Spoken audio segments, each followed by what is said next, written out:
আমাদের জীবনটা কেমন জানো? উপরে উপরে হাসি, কিন্তু আমাদের ভিতরে কষ্টে ভরা। ছোটবেলায় গল্প শুনে ঘুমাইতাম, আর এখন নিজের গল্পে কান্না করে ঘুমাই। কষ্ট পাইতে পাইতে এমন একটা পর্যায়ে আইছে না ভাই, এখন আর কষ্টই লাগে না।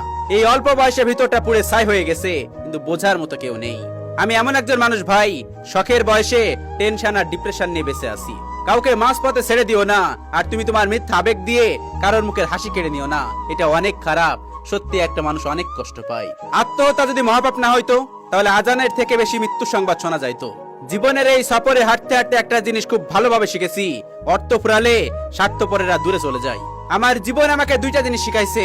এক, জীবনে যা কিছু আছে তাই নিয়ে খুশি থাকা। আর নাম্বার দুই, আল্লাহ ছাড়া অন্য কারোর উপরে ভরসা না করা। মরার জন্য বিষ লাগে না, প্রিয় মানুষের অবহেলায় যথেষ্ট। আপনি কাউকে একবার মাফ করছেন, দ্বিতীয়বার মাফ করছেন, শেষবারের মতো মাফ করছেন।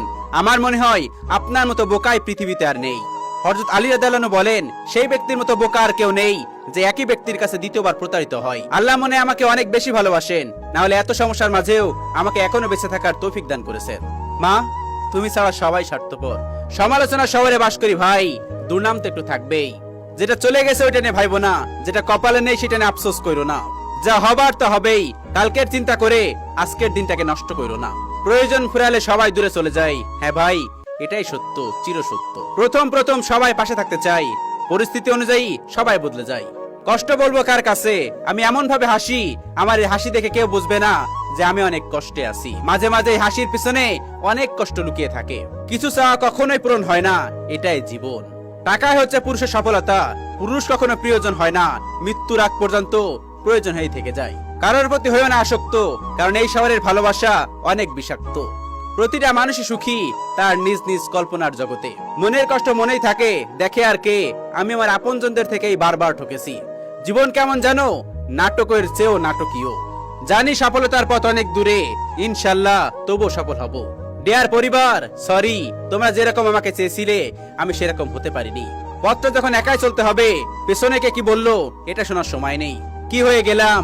আমি তো এমন ছিলাম না। আমি দুঃখ মেশানো হাসিতে মগ্ন থাকি রোজ। প্রতিশোধ নয়, হেসে বেরিয়ে আসো, ওরা বুঝুক কাকে হারিয়েছে। ভালোবাসা যত সুন্দর, তার থেকেও বেশি সুন্দর হচ্ছে বন্ধুত্ব, যদি মনের মতো বন্ধু পাওয়া যায়। এখন বইলো না আমি বদলাই গেছি কেমনে। যার আচরণটা আমার সাথে যেমন, আমিও তার কাছে তেমন। এখন আর কাউকে বিরক্ত করি না, কষ্ট হলেও একা থাকি, কারণ আমি বুঝে গেছি কাউকে বিরক্ত করা ঠিক না। দুনিয়া যদি শান্তির জায়গায় হইতো, তাহলে আমার আল্লাহ জান্নাত বানাইতো না। মাঝে মাঝে কঠিন পরিস্থিতির সম্মুখীন হওয়া ভালো, স্বার্থপর আর বেঈমান মানুষগুলোকে চেনার জন্য। যত বড়ই হও না কেন, নিজের অতীতকে কখনো ভুলবে না, কারণ অতীত হতে মানুষের জীবনের সবচেয়ে বড় শিক্ষক। সময়টা সে আগের মতোই আছে, নেই শুধু আগের মতো আনন্দটা।